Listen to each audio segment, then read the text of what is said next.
Kechi Hula Anchimaka. I love you, Mother Earth. Osio, Owl. Greetings in Cherokee and Lakota. Starting with our land acknowledgement, recognizing and honoring our ancestors and ones before them who have dwelt at this place for all time, the traditional stewards of the lands that we now dwell, as we and our ancestors are one and the same. We acknowledge all Aboriginal Indigenous people that live now and have lived on this land we call Turtle Island. Wopila, thank you.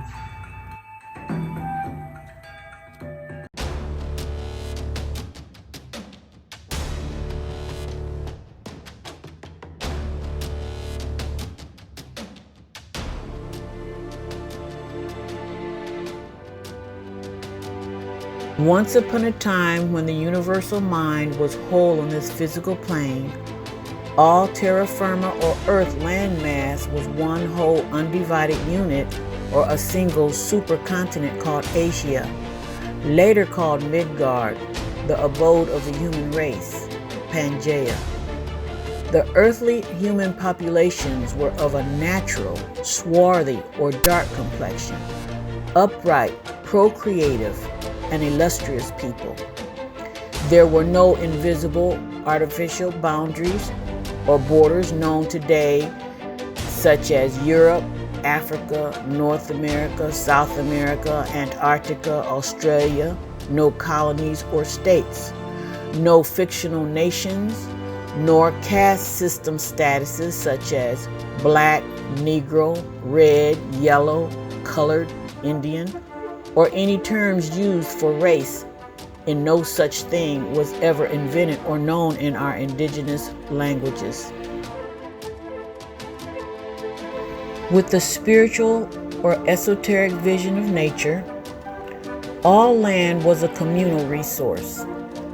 Land ownership was never conceived as being worthy of esteem.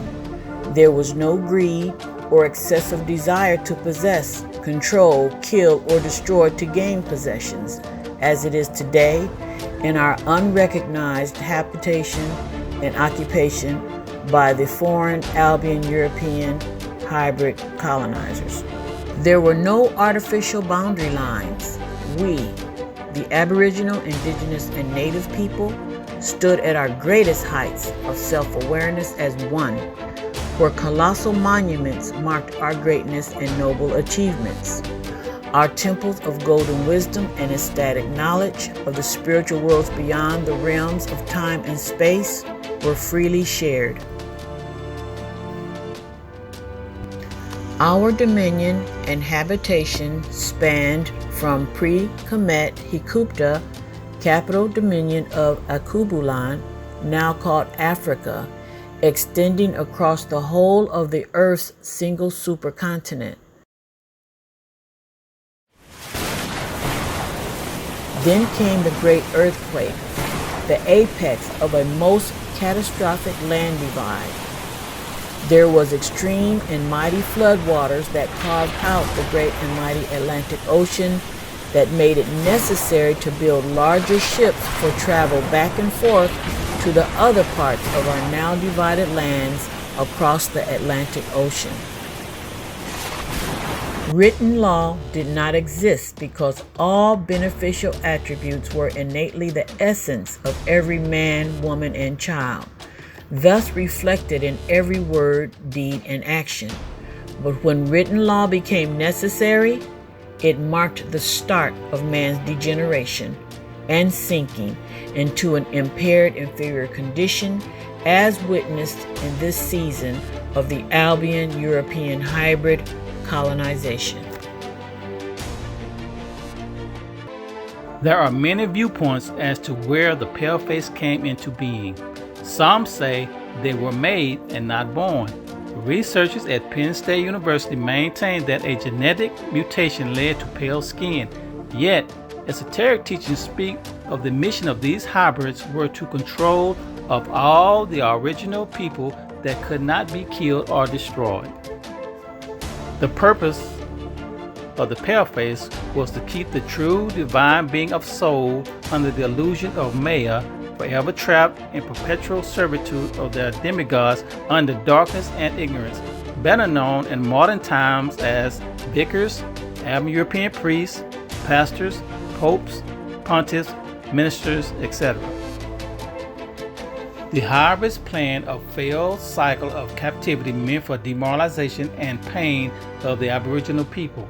They continue to use tricky mind control and spellbinding words of powerful energies so that the original people would not break free from the illusion of being inferior, a concept that the hybrids conjured up in their black magic institutions of social engineering.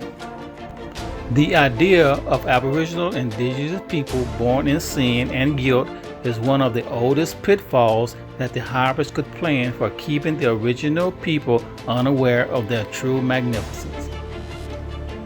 This foreign and unknown entity embodied in pale flesh desired greatly and coveted a people of high erudition, inborn wealth, and independent mental thought. He would usurp our ways of living free, physically and spiritually, without regard for nature's law or natural rights of the divine people.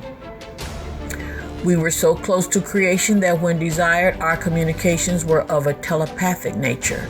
So the hybrid had to plan for an immense conquest that would take many generations to fulfill. This initial plan is still in effect today and will be shown and proven later in their own fraud documents. The Albion hybrid had to find ways to manage such a mighty dominion. Therein, his plan formed and is the source of the world's problems of politics, pollution, Planned Parenthood, profitable diseases, and massive incarceration of Aboriginal Indigenous people, hardcore murder with impunity, also called political assassinations, under the guise of racism and the illusion of white supremacy. This ongoing generational and executed plan morphed into forced and brutal torture, servitude, and abuses perpetrated by today's colonizer policy enforcers known as police, sheriffs, governors, prosecutors, judges, etc. To manage such a vast estate, the hybrid, as master of deception, used lies, tricks, spells, and the science of language to somehow disconnect the Aboriginal, Indigenous, and Native Asiatic people from our divine heritage, in ways to separate us from each other, as well as our chosen chiefs, emperors, or representatives of our World Confederation, and erase our true identities under the illusion of democracy, which brings us to Rome's first fraud document or decree, the 1213 Secret Treaty of Verona.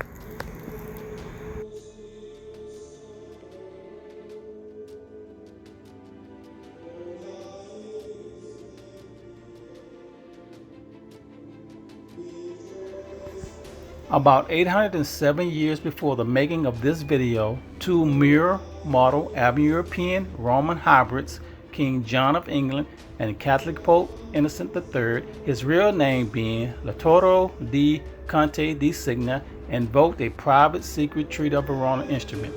This document was written in their Christian calendar year 1213 AD, or Anno Domini, meaning year of their Lord, that initiated the downfall of the timeless Aboriginal and natural-born people across the entire earth. This 1213 Secret Treaty of Verona was also filed in the Foreign Colonizers United States Corporation, Congressional Record, Senate 64, Congress, First Session, Volume 53, Part 7. By false authority, Articles 1 through 7 deceptively declare to end freedom of thought and speech. Also, to usurp the sovereignty of all Aboriginal and Indigenous people, and to put an end to choosing our own emperors or representatives under the illusion that the foreign Roman Catholic Constantine order had a divine right to impose their false dogma on free people who had neither knowledge nor were we parties to the hybrids treaty agreements between themselves. The Roman Church rewards all clergy, such as pastors, preachers, priests, ministers, popes, bishops, etc., and all persons ordained for religious work with a special status and treatment of tax exemption under their 501c3 code. In other words, all persons loyal to the body of Christ under the Constantine order of public administration duties in the Christian Church, along with all secular judges, are to keep the people in passive obedience however they see fit in order to benefit themselves, even using draconian methods such to preserve the popes and contracting parties. The treaty shows that the conflicting parties of Spain and Portugal were being paid 20 million francs per year just to get along with each other in order to ensure working side by side to fulfill their mission against all Aborigine people. To be fully informed, we urge you to read each of these fraudulent documents very mindfully for yourself. This way, you can really see what's going on during these modern times.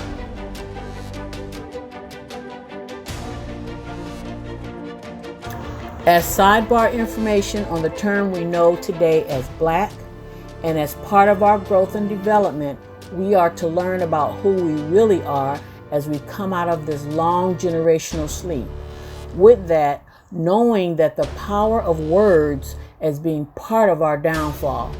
We then must discern the tricks and deception of the hybrid, feudal, pseudo-lords of this era that dictate and propagate lies by force of arms for his benefit, as to keep the Aborigine trapped in false identification of self. We and our ancestors are one and the same, and we had our own utterance to describe the essence of this Holshich, a property that is so dominant in the universes.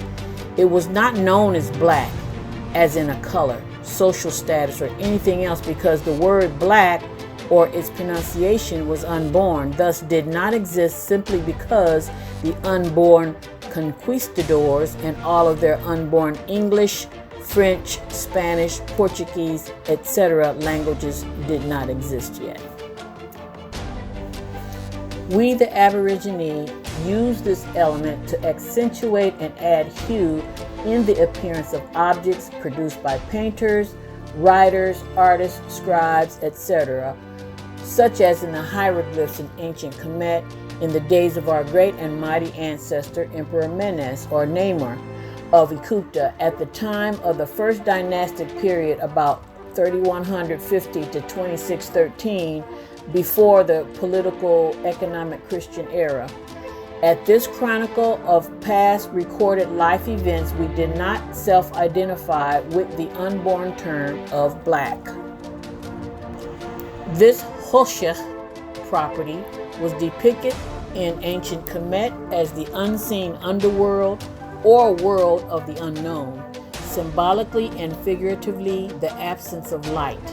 It was also used as a substance to accentuate earth-dwelling wall paintings found in every land, as well as the carvings and pyramids from Alkebulan, extending to what is now called Mesoamerican architecture and writings in the days before our other notable ancestors of the Western Hemisphere that was called Mexica Imperial Dynasty.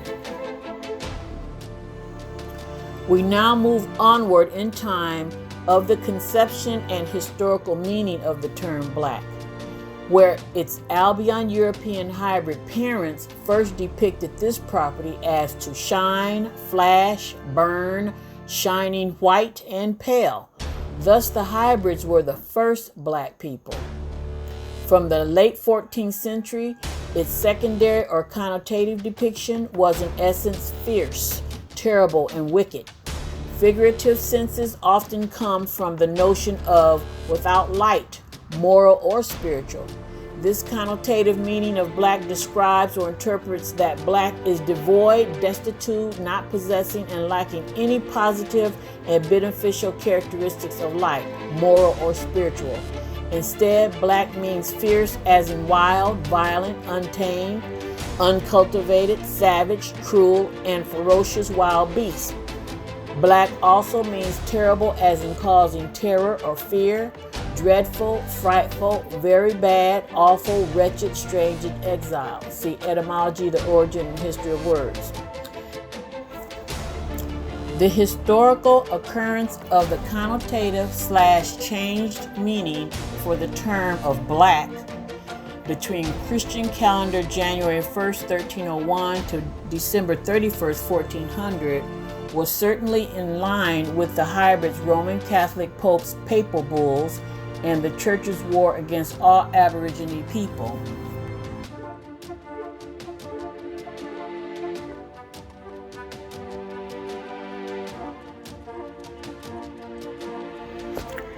Before closing out part one of the real black history and the colonizers' connection, I must say this. An Albion hybrid pope falsely and diabolically assumed authority over everyone on earth simply because he is a bishop of Little Rome and head of his Roman Catholic Church. He was certainly of the darkest black priestcraft sorcery to declare the papacy's foreign position as an entity supreme over all divine Aboriginal Indigenous souls. In his monstrous papal bull decree, the 1302 Unum Sanctum, Pope Boniface created himself as the heir of an anthropomorphic Peter and also the so-called vicar of their own Christ, which is fine because what's in a man's imagination that he creates, he owns it. But his most egregious crime was to diabolically force his dominance over all human authorities, spiritual and worldly, by force of arms, spells, and trickery, regardless of our Aboriginal sovereignty in all areas of life and death on this physical plane. According to his papal bull, spiritual power rests in the hands of the church, which is certainly a blatant lie. The Pope's decree asserts that temporal power is in the hands of kings and soldiers, but it is to be exercised only by the Roman Catholic Church, which is clearly the cause and the effect of all greed, war, and disease on earth, because according to their deceptive dogma, the papacy has so-called supreme spiritual power, which is superior to anything and everything. So this trifle being asserted that the papacy, quote, declares, state, and define that it is absolutely necessary for salvation that every human creature be subject to the Roman pontiff, end quote. Now, the 1213 Secret Treaty of Verona, now in the United States Corporate Congress, and the follow-up 1302 Unum Sanctum papal bull is key to realizing that the Vatican and its Jesuit order's systematic colonization that includes occupying our lands and renaming, labeling, and property branding of all Aboriginal Indigenous people with the debased and non-ancestral black social status that the Aborigine have come to accept. With that, the Roman Curia is the controller and lord over the United States corporation, pretending to be government, and by force of arms, they're controller of almost all other world sovereign peoples' governments on earth. Thank you for joining us. This is where we stop at part one of our video. In reality, we did not give ourselves the false identity of Black, Negro, Colored, Indian, or Latino, etc. And who imposed Black history on us? Was there a general consensus between all the Aboriginal people? Part two of the video will demonstrate how we falsely identified ourselves as the foreign Arab European colonists have dictated. And because of our compliance, the colonizers still occupy our lands and control us by force of arms while stealing our sovereignty worldwide. When we stop falsely identifying ourselves and consenting to be the colonizers' property by equating with their imposed brand names that cut us off from a real bloodline and pedigree, Then we will once again become a free people in our own lands as it was before the colonizers came.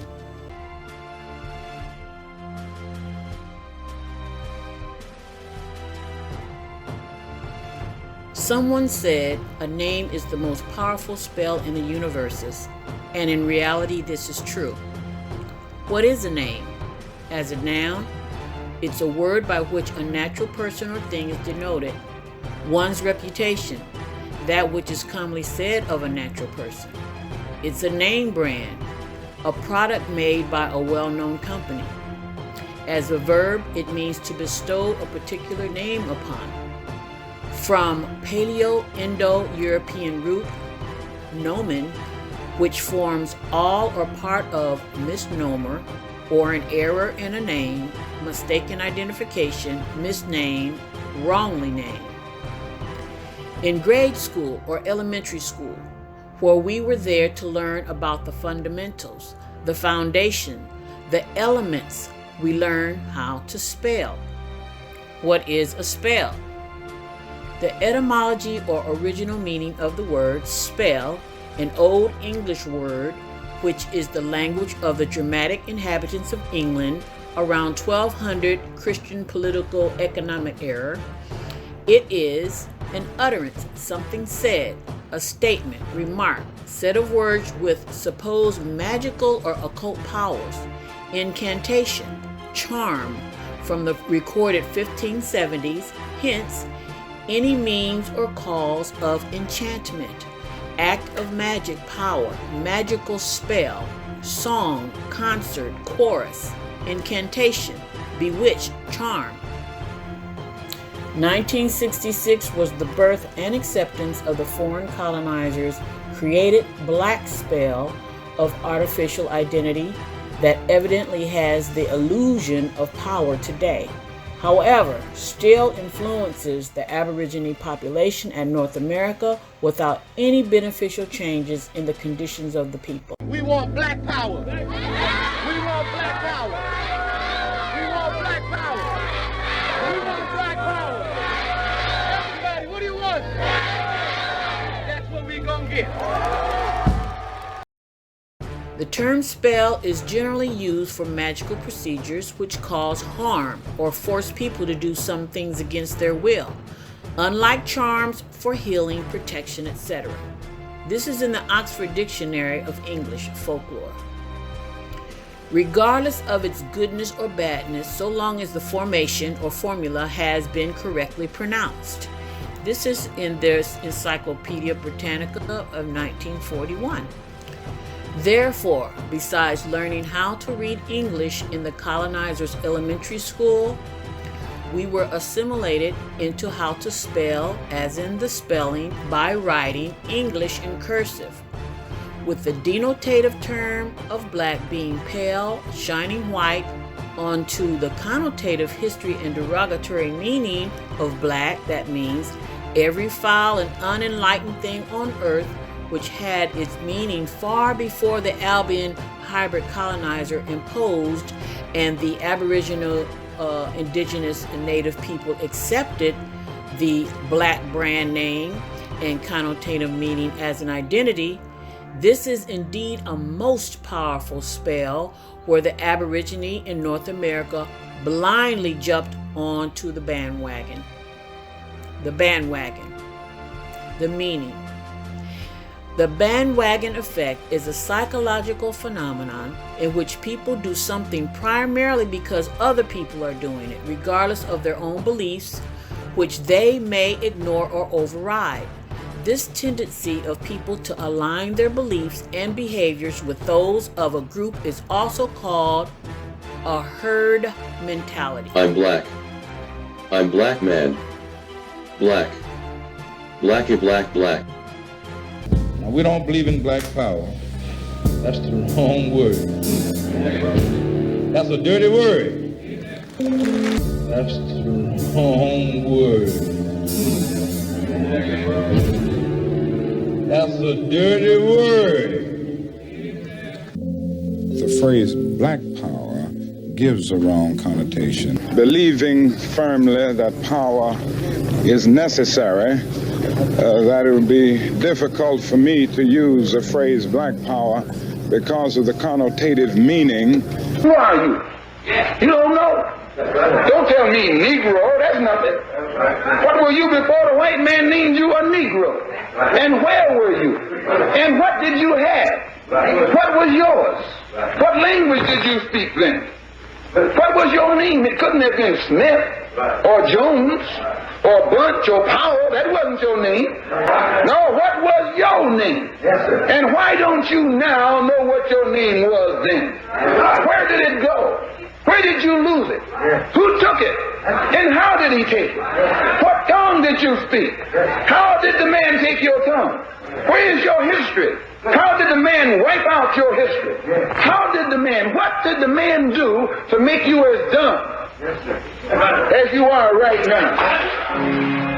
You never find a white Aborigine. Aborigines are called natives, or they're always dark-skinned people. You and I are Aborigines.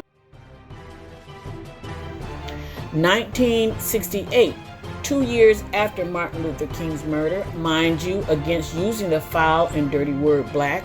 However, this enticing recording with its repetitious rhythm and simple lyrics promoted and sold the foreign colonizers' artificial identity of black among the young, oppressed Aborigine of the land.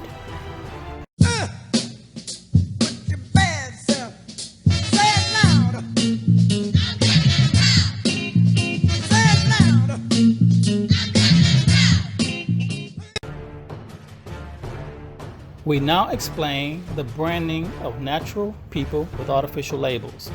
Our history does not start a few hundred years ago in a political and fictional existence of the United States Corporation, or European occupation of our lands falsely named America, Africa, India, etc. Our Aboriginal history goes countless, thousands of years back. Our native tongue did not identify ourselves with artificial person, labels, or derogatory meanings of the term black, which also means pale, shining white. To prepare for divide and conquer, a German Arabian European by the name of Johann Friedrich Blumenbach imposed colorful names of black, red, brown, and yellow on Aboriginal people as a race, even though the word race really means to run in competition. It was not until the 1560s that the Roman Curia made up and defined race to mean people descended from a common ancestor. Even though colors are not living beings, think about it.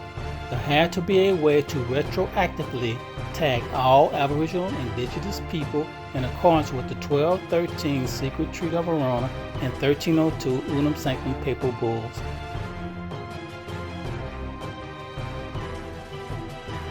The hybrid/mankind labeled the original people of ageless bloodline pedigree with artificial brands under the guise of being natural. And then the Aboriginal people devoted themselves to the mark, in turn identifying themselves out of who and what they really are. Blumenbach was funded to carry out this diabolical deed, and in 1778 he was awarded Extraordinary Professor of Medicine. In 1776, in Gothenburg, Germany, he was appointed inspector of the Museum of Natural History for his remarkable work against humanity. 1776 is a significant day because it's the same year when the 13 original colonies declared their independence while occupying the land of the Aboriginal Indigenous People of North America, who are now branded as Black/Indian/Latino/Afro, etc. That's all he knows about who he is. You know, when we came to D.C., he learned Say It Loud, I'm Black and I'm Proud by James Brown. Yeah. And he loves that song. So that's who he is. I am not black. I mean, that's what the world calls me, but it's not me. I didn't come out of my mother's womb saying, hey, everybody, I'm black. No, I was taught to be black. And you were taught to call me that, along with whatever you call yourself. It's just a label. Nothing ever changes for the benefit of the Aborigine on our own land because our people wear the artificial brands as colorable races and constantly vote for foreign colonizers to stay in governance or foreign government rule over them. Stop the video and take note of these significant, illegitimate but real decree documents in effect found on the website to read for yourself and answer for yourself why we, the Aborigine, are branded with property labels of black, brown, Negro, Indian, Latino, etc. by the colonizers, while black is the lowest on the social scale, still being choked to death, shot down in cold blood by modern-day policy enforcers, sheriffs, and police, jailed and imprisoned en masse, and why these murders are constantly dismissed by the colonizing judges as justifiable.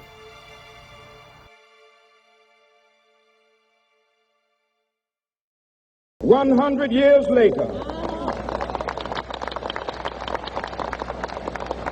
the Negro is still languished in the corners of American society and finds himself in exile in his own land." Confront the problem of brutality from sheriffs and from other police forces, from other law enforcement agents.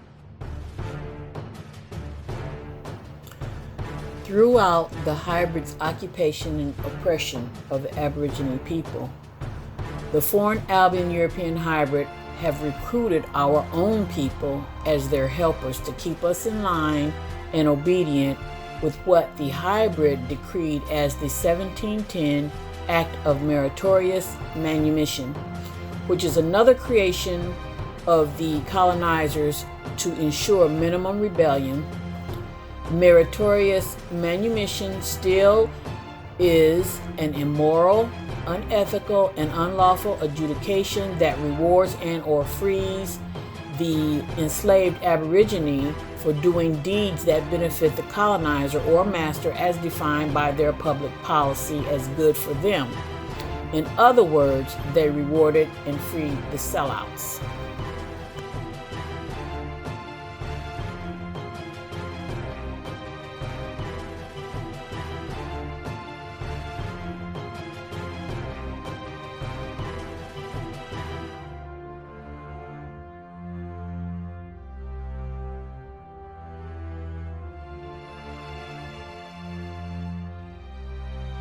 In behavioral psychology, the concept of stimulus is essential.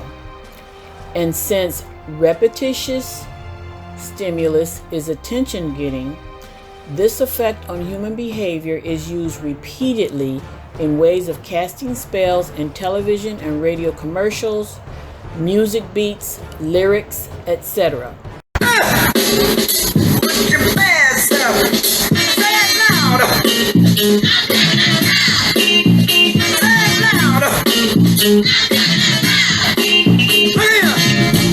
And as proof of this, anyone that loves music knows its spellbinding effects on their emotions, so much so that it makes some people dance, cry, and reminisce or recall past experiences, events, etc. Examples of earned meritorious manumission rewards would be such as helping to entrap his or her own kin, saving the life of the colonizer, inventing something that the colonizer would profit from, or snitch on a fellow Aborigine that was either planning or in the process of or even carrying out a rebellion that would free all of the Aboriginal people. Meritorious manumission is still in practice today by so-called black leaders, ambassadors, representatives, etc., that are encouraged to keep the Aborigine under the artificial brand of black spell so that we will never come to know our true identity, while at the same time the leading so-called blacks deceptively ensure the dominant position of the colonizers to gain monetary benefits. Where are the black people? They also will spend more money. So the advertisers win, the agencies win, the community win, and we all get on the one. I am Reverend Al Sharpton. I am supportive of the Where Are the Black People? Good evening to you. I'm Christine Johnson. And welcome, everyone. I'm Maurice Dubois. Those stories are straight ahead. But first, after all these years, the Reverend Al Sharpton admits he was an FBI informant. Yes, he says that he was the cat that got the rats. But others say that Sharpton's secret life was not by choice.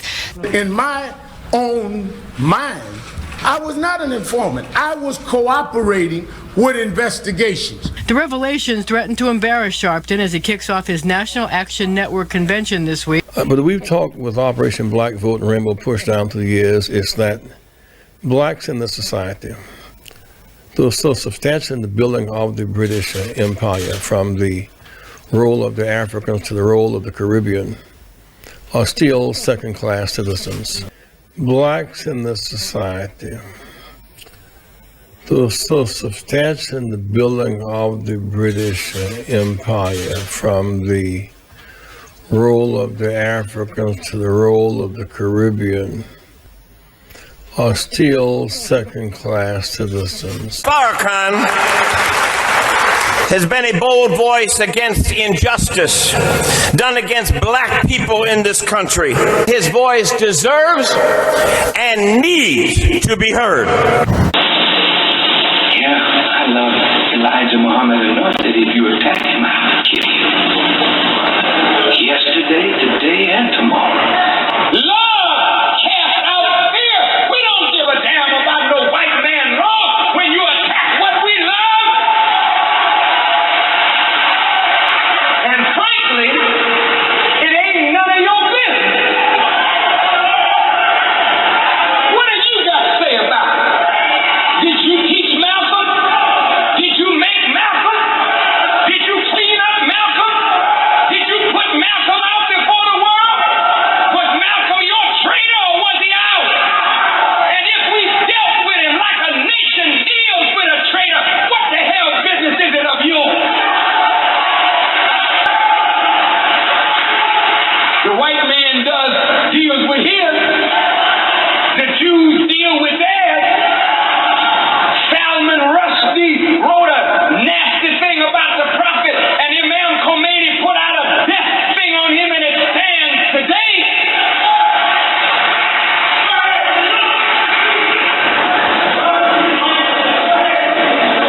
A certain path you don't cross. In 1964, Malcolm X broke with the Nation of Islam to form his own organization based on orthodox Muslim principles, which include a respect for all races and religions.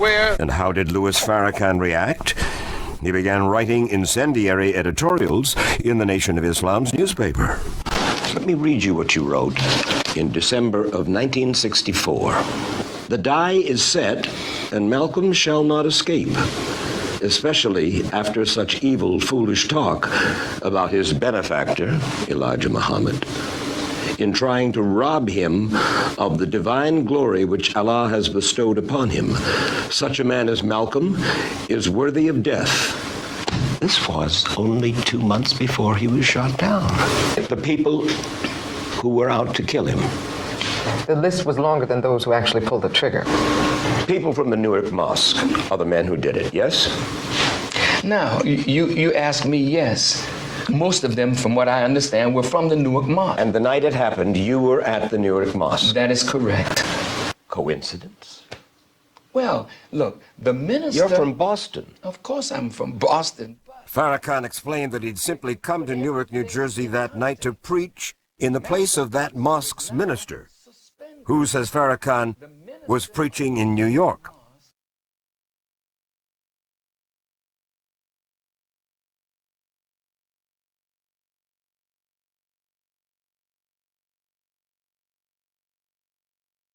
That's the wrong word.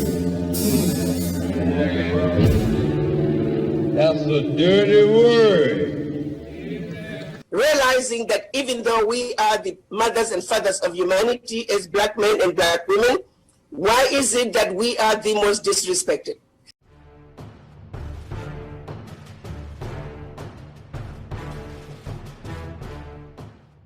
Now, blacks in attitude is not a debate that our people have been called black. It's a term of description. It's not a bloodline nor pedigree.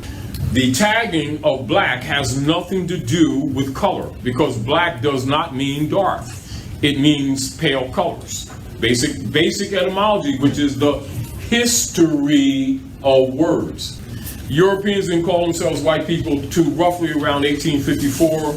You'll find this information with the Naturalization Act, with Ulysses S. Grant, because it's a legal status having nothing to do with complexion. The whole argument of skin complexion comes with a code system of social controls, has nothing to do with reality, because not one of you in here is black, if you think it means ebony, which it doesn't. And none of you are Paleolith, which is what black means. You need to know the difference between adjectives and nouns. Black's an adjective. In any language will tell you that. Say when you're talking black, you're talking things, objects. So negro zapato means black shoe. Has nothing to do with complexion. Period. It has to do sociologically, as applied pejoratively, as a caste status. When you're talking white, sociologically, you're not talking skin complexion. And this whole game with the black game was to remove you from your history, from your sovereign right to the land. I'm the author of White Space, Black Hood, Opportunity Hoarding and Segregation in the Age of Inequality.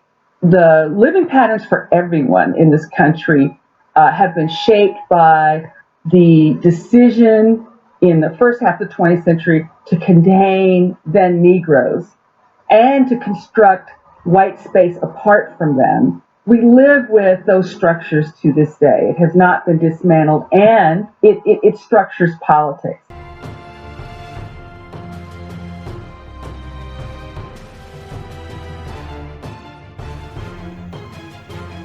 The terms black, Negro, colored, Indian, Latino, African American, etc. were invented to dehumanize us to serve the imperialists and colonial agendas of the British Empire, which included the United States Corporation, falsely identified as a country and American.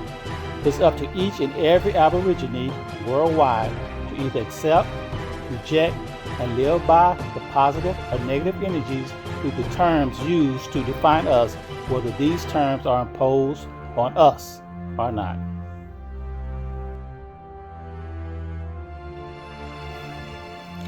For liberation to work, we must reopen our mind's eye and accept our most erudite and wisest root of our ancestors, because all were not so wise, even ones that recently passed.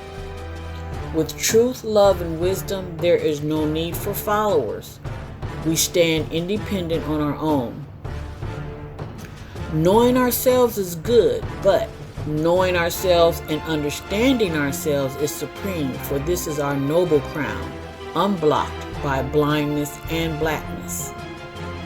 Our divine journey begins now, and we must consciously make an attempt to put our feet where required to allow freedom to be the result of work by our own hand itself.